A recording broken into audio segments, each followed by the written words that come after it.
북한이 결국 준비 태세에 있던 무수단 중거리 탄도미사일을 발사한 것으로 추정되고 있습니다. 그런가 하면 집단 탈북한 해외 식당 여종업원 가족 인터뷰 영상을 공개하면서 또다시 이들의 송환을 요구했습니다. 한국국방연구원 김철우 박사, 망명 북한작가센터의 김주성 부이사장과 함께 자세히 분석해 보겠습니다. 어서 오세요. 네, 북한이 며칠 전부터 남은 무수단 중거리 미사일 한 발을 대기시켜 놨는데 발사한 것으로 보입니다.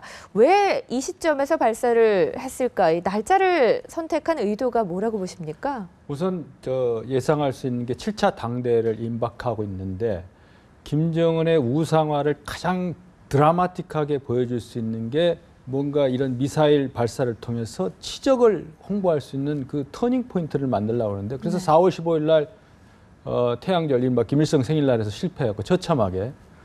그래서 조급하게 이제 다시 28일 어쨌든 당대에 앞두고 뭔가 김정은의 대담성을 보여주는데 여기서 중요한 것은 뭐냐면 기존 스커드 미사일이나 이런 걸 안 쓰고 왜 무수단이냐. 무수단은 이미 2007년도부터 실전 배치됐다고 장담을 하고 사정거리가 가장 깁니다. 그래서 1톤짜리라면 3,000km, 한 650km 하면 4,000km까지 날아갈 수 있다는. 그러니까 동북아의 미국의 괌이나 오키나와의 미군 기지까지 칠 수 있다.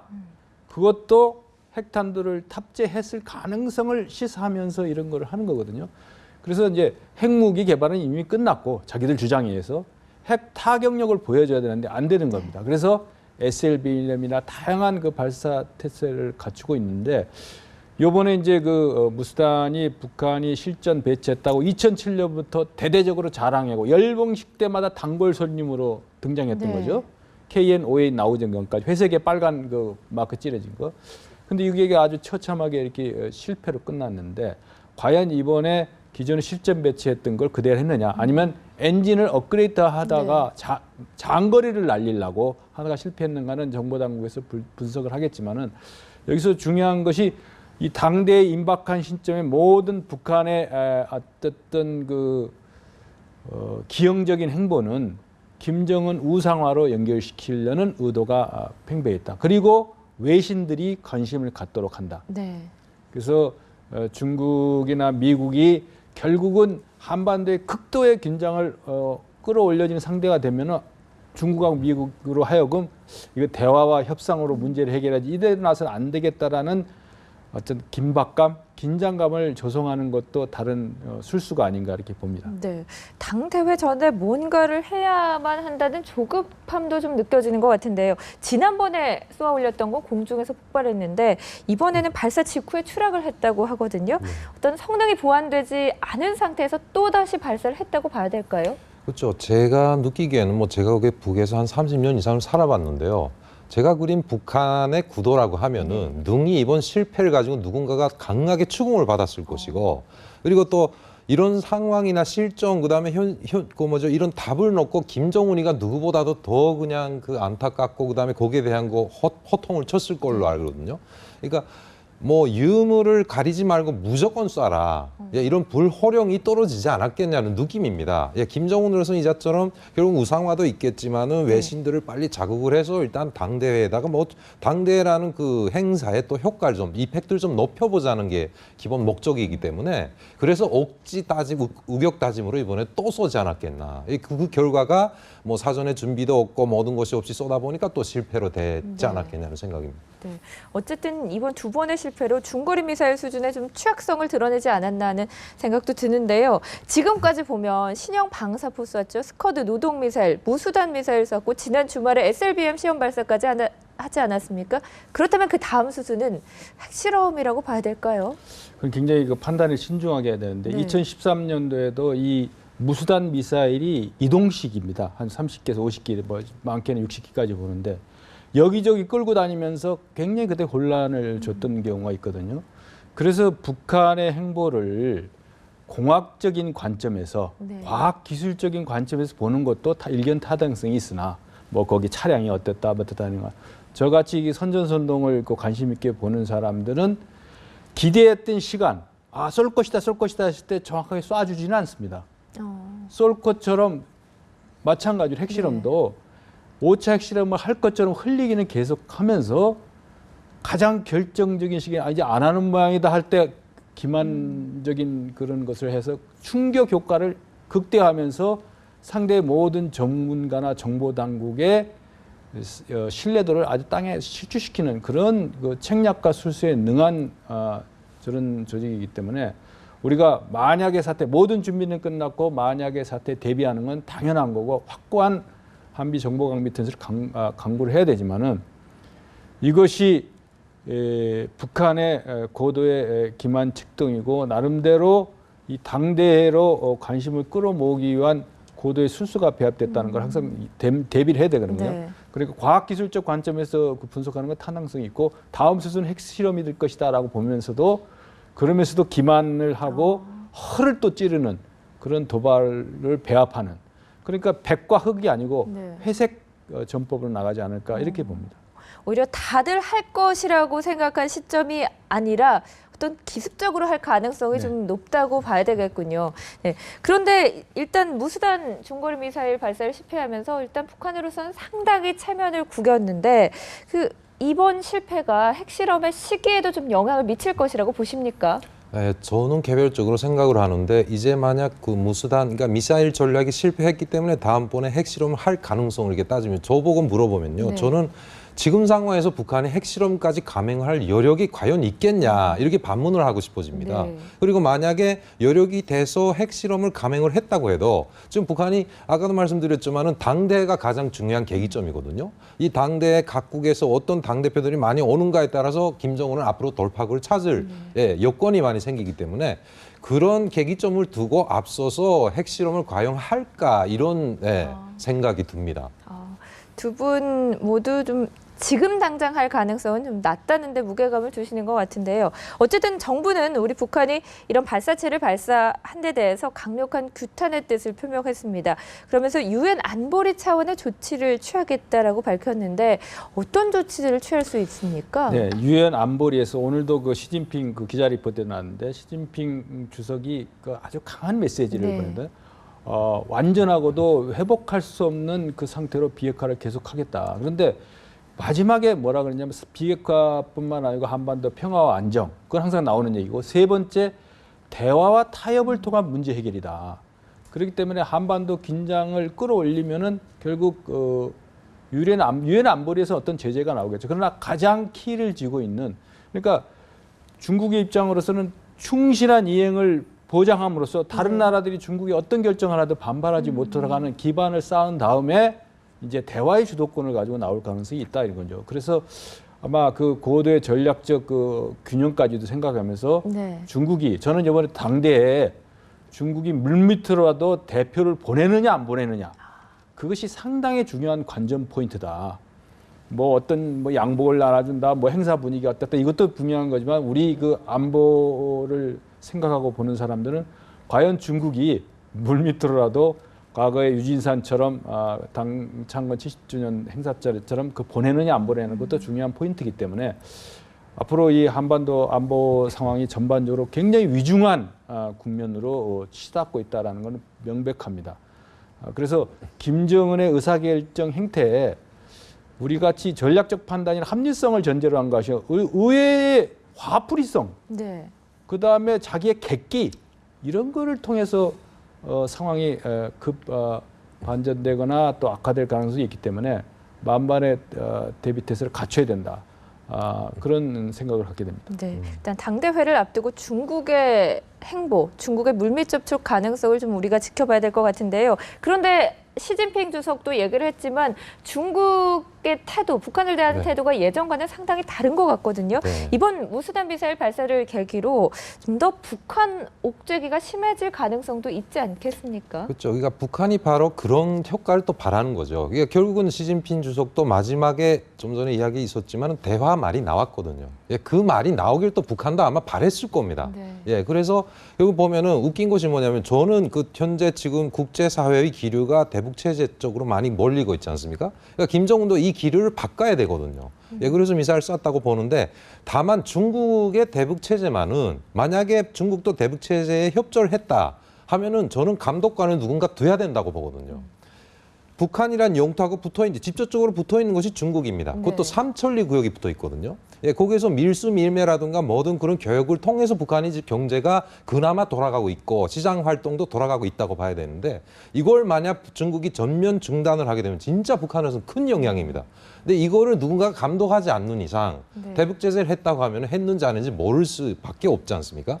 예, 그렇기 때문에 지금 일단은 그 시진핑 주석도 보면은 결국은 전면적으로 대북 제재를 함으로 해서 뭔가 자기한테 얻어지는 득실 관계도 따져야 되겠고 지금 제가 알기에도 보면은 웃긴 것이 작년도 삼박년도 그러니까 1월부터 3월까지의 그 북한 북중 무역 교역량을 대비를 했더니 오히려 대북 제재가 진행이 된 올해가 작년보다 12.7%가 북한이 더 돈을 많이 벌었거든요.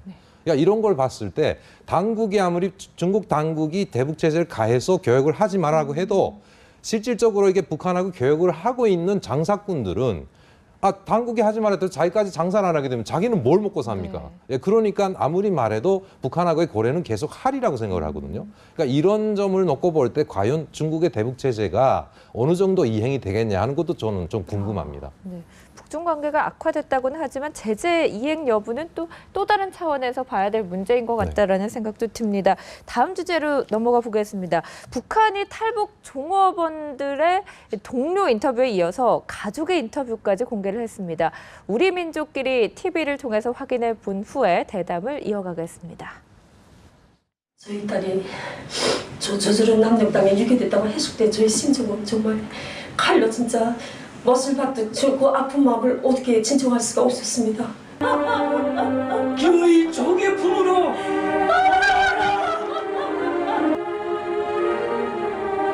나는 우리 사랑하는 딸 경아를 믿는다. 네, 딸의 송환을 요구하면서 유괴가 됐다라는 얘기를 했습니다. 그러면서 부모님들이 저렇게 우는 모습을 본다면 자녀로서는 좀 마음이 편치 않을 것 같은데 이렇게 가족의 인터뷰를 내보내는 거 북한의 오래된 수법 아닙니까? 그래서 오래된 수법이고 북한 체제를 이해하는 중요한 그 관전 포인트가 된다. 네. 그러니까 북한 체제에 여러 가지 허술한 점이 많지만 이 탈북민 사회를 이렇게 관측해서 보고 가족 의식이 아직도 강하게 작용하고 감성적인 가족 의식. 그래서 네. 일부는 중국을 경영해서 송금까지 하지 않습니까? 그래서 중요한 건 보면은 저게 다 연출된 겁니다. 네. 우리 국민들이 그냥 받아들일까 그거죠. 북한의 지금 체제 불안이 외부의 그 제재보다 더 심한 것은 북한 그 핵심 당국에서는 네. 체제 내부로부터의 집단 이탈, 그 어쨌든 대량 탈북으로까지 이어질 수 있는 전초가 시작됐다고 판단했기 때문에 가장 강력한 대응 무기가 뭐냐? 가족 의식이라는 거죠. 네. 가장 강력한 핏줄 의식을 가지고 호소를 해서 더 이상의 이런 것이 아니에요. 그러니까 저렇게 보여주면서 울고불고 저렇게 연출을 함으로써 야 내가 되면은 또 어떤 처벌이 가해질 수 있는가를 그 심경의 변화를 일으킬 수 있도록 하는 그런 그 감성적인 저런 연출을 했다는 것은 그리고 저걸 통해서 동영상이나 TV를 통해서 종북 그 친북도 대남 선전선동을 돼서 대대적으로 할 겁니다. 그래서 북한 사회를 이해할 때 끈끈한 가족의식 네. 그거를 선전선동으로 무기로 활용하는 네. 이런 새로운 전법이다 이렇게 봅니다. 네. 약한 부분을 건드리고 어떤 저런 장면을 연출함으로써 보는 사람 좀 흔들리게 하려는 그렇죠. 그런 선전선동 방식이 아닐까 싶은데요. 그 인터뷰 영상 제목을 보니까 그 옆에 숫자 1을 달았더라고요. 네. 이게 1탄이다라는 의미로 해석해야 될까요? 계속 인터뷰가 이어진다는 뜻일까요? 그렇겠죠. 일단 네. 여기에 현재 들어온 사람이 12명이다 보면은 12국작으로 나가지 않겠냐는 생각도 드는데요. 일단 보면은 특징적인 게 뭐냐. 김정일 시대에도 일단 탈북자를 이게 자극을 하는 그런 여러 가지 영상물이라든가 홍보 뭐 있었거든요. 네. 근데 김정은이는 이례적으로 제가 가만히 관측을 해봤더니 이게 감성을 건드리는 예, 오히려 뭔가 칼을 들고 채찍을 들어서 이게 그 닭달질을 하는 것이 아니라 감성을 건드려서 왜 그러냐면은 지금 이제는 탈북자 사회라고 할 만큼 28,000명이 지금 남한에 살고 있거든요. 그러니까 이 28,000명이 예전과 달리 이 북에 있는 가족에게 뭔가 가족이 잘못되면은 가만히 안 있습니다. 네. 예, 오죽했으면 저 먼저 유엔에까지 가서 뭐 이게 증언도 하고 하지 않습니까? 그러니까 그걸 알기 때문에 오히려 그렇게 때려서 그들을 화내게 하는 것보다도 이게 가족의 감성을 이용을 해서 뭔가 이렇게 감화해보자는 그런 특징인 것 같은데요. 근데 보면은 이제 그 이번 같은 경우는 뭐 13명에 대한 것이 부모님들이 실제 아직도 살아계시는 걸 이례적으로 공개하지 않습니까? 이런 효과들이 어떻게 보면은 결국은 우리 가족은 아직 무사하구나 하는 걸 얘네가 알 수 있는 거죠. 네. 그러니까 그런 걸로 놓고 볼 때 일단 이것도 역효과를 가져오지 않겠나 이런 분석도 해볼 수가 있네요. 네, 방금 그 아직은 가족이 무사하다라는 점을 영상을 통해서 오히려 알 수 있다라고 하셨는데 사실 원래 20명이 집단 탈북을 하려고 했지만 13명만 오고 7명은 탈북을 하지 않겠다고 밝혔는데 그 이유가 바로 가족 때문이었다고 하거든요. 그럼 남은 가족이 정말 처벌받을 가능성이 있는 겁니까? 아니면 이렇게 계속 무사하게 있을 수 있는 건가요? 그러니까 일벌 100개나 그 상징적 효과 차원에서 처분을 하되 네. 그 어떤 선전선동적 가치가 있는 그 가족이라든가 지금 보면 외모도 멀쩡하고 뭐 좀 잘 사는 것 같고 중산층 이상의 돈 있는 집안 같은 네. 그런 모습을 연출하지 않습니까? 그렇게 봤을 때 외국 기자들이나 모든 주변의 이 분석가들이 북한이 뭐 먹고 살만한 모양이다라는 그런 허상을 심어주기 위한 그 이중적 행보도 숨어 있는 건데 여기서 중요하게 보는 것은 자기들이 사상 검증을 하고 통제 장치까지 마련한 그 해외에 있는 그래도 상징적인 그 북한 식당에서 집단 탈출을 했다. 그 보이브 요원도 있을 텐데 말이죠. 그런 측면에서 봤을 때는 이 북한 체제에 상당히 긴밀한 그 아주 심각한 영향입니다. 그리고 여성의 젊은 여성들의 그 입소문이나 파급력이라는 네. 것은 이제 북한의 그 어떤 정보통신이나 무선 전화 같은 것도 뭐 많이 발달돼 있기 때문에 앞으로 이러한 입소문까지도 고려한 요소가 아니겠느냐. 그리고 네. 북한이 인도주의적인 문제로 계속 지금 코너에 몰리고 있지 않습니까? 그러면서 인도적인 차원에서 이런 대한민국을 자유의사로 넘어온 걸 가지고 유괴니 납치니 이런 게 운운해가면서 역공을 하는 그런 심리적인 코드도 숨어 있다 이렇게 봅니다. 네. 자, 북한은 이렇게 가족 인터뷰와 더불어서 조국평화통일위원회 대변인 성명을 통해서도 송환을 거듭 촉구했습니다. 함께 보시죠. 국제 관리를 운운하면서 부모와 자식들 간의 대면마저 차단하는 것은 반일륜적 만행의 극치이다. 무고한 우리 여성 국민들을 무조건 즉시 송환하여야 한다. 거듭되는 경고를 외면하고 계속 도전적으로 나온다면 이미 천명한 대로 이번 사건을 조작한 청와대와 정보원 깡패 집단을 비롯한 도발자들을 겨냥한 무자비한 1100배의 대응이 개시될 것이다. 네, 북한은 이렇게 계속해서 탈북 종업원들 송환 또 가족 대면을 요구하고 있는 상황인데 우리 정부는 일단 받아들일 수 없다는 입장입니다. 우리 정부가 받아들이지 않을 걸 알면서도 왜 이런 요구를 계속하는 겁니까? 그런 억지 주장이죠. 자기들의 그 어떤 인도주의적인 차원에서의 그 대면을 하자. 근데 자유의사로 어떤 탈북했거나 또 어떤 대량 난민의 경우에도 보면은 이런 포갑적인 체제로부터 탈출한 사람한테 다시 그 포갑적인 체제와 맞대면하도록 허용하는 그런 그 국제 규범에도 어긋나고 있을 수 없는 일이죠. 그래서 지금 북한이 노리는 것은 이 사태가 해외 많은 노동자를 통해서 이 돈줄을 흐트러뜨려 돈줄이 마지막 남아 있는 돈줄인데 이 돈줄에 뭐 해외에 나가 있는 모든 노동자들이 이런 탈북 러시가 이루어진다고 하면은 체제 붕괴가 유엔 제재보다 더 심해지지 않겠느냐. 그런 차원에서 사활을 걸고 이 돈줄 수호 차원에서라도 네. 이것은 상징적 효과가 크기 때문에 계속 이 압박을 하고 그리고 그 핵심을 청와대나 그 정보당국을 지명했다는 것은 이만큼 그 어떤 일종의 낙인 효과를 통해서 강한 압박을 가하려는 그런 측면이 있다고 봅니다. 네. 자, 이번 영상에서도 청와대 타격 운운을 또 했거든요. 최근에 북한이 청와대 모형을 만들어 놓고 화력 시험을 준비 중인 모습도 포착되지 않았습니까? 그래서 그런지 북한의 이런 언급이 좀 예사롭지 않다라는 생각도 들거든요. 네, 그렇죠. 뭐 어제 오늘 일이 아니죠. 청와대 모형을 만들어서 뭐 이렇게 세트장처럼 해서 이게 가상 훈련을 하는 거는 뭐 어제 오늘 일이하지만 제가 볼 때는 이번 사건을 오히려 북한에서는요 역으로 활용을 해가지고 네. 또 뭔가 남북한의 대화 마당을 만들고자 이 발악을 하고 있는 것 같은 느낌이거든요.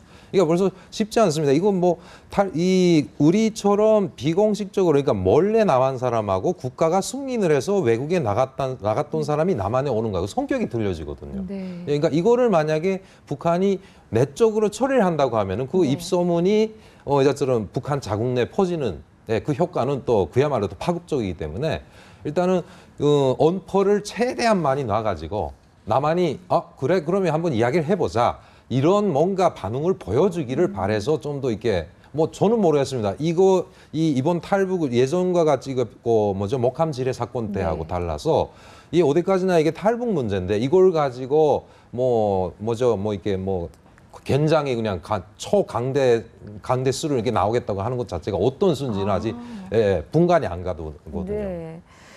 북한이 그렇기 때문에 강제 송환을 해야 한다, 뭐 대화를 해야 된다 이렇게 얘기를 할 수도 있겠지만 반대로 북한에 계속해서 비난을 하면서 향후 도발의 어떤 명분을 축적해가는 거 아닌가라는 분석들도 있던데요. 어떤 그래서 입장이십니까? 도발의 명분 축적을 위해서 다방면을 하겠죠. 그러나 이제 그 실제 탄도미사일이나 폭격 도발하는 그런 것도 도발이지만은 네. 이 대한민국 사회의 대북 인식에 대혼란을 조성하는 것도 굉장한 도발입니다. 우리 인식, 마음과 생각을 향한 도발, 네. 정책 당국을 향한 도발.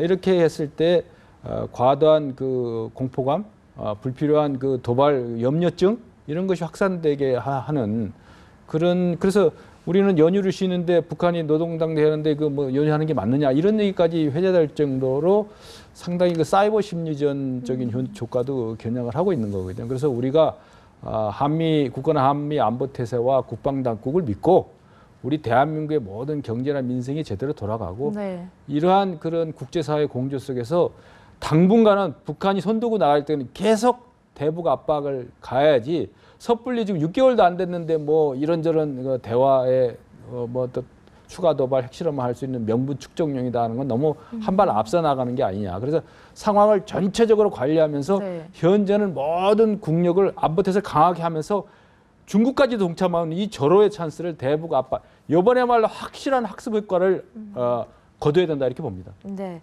두 분 말씀 여기까지 듣겠습니다. 오늘 고맙습니다.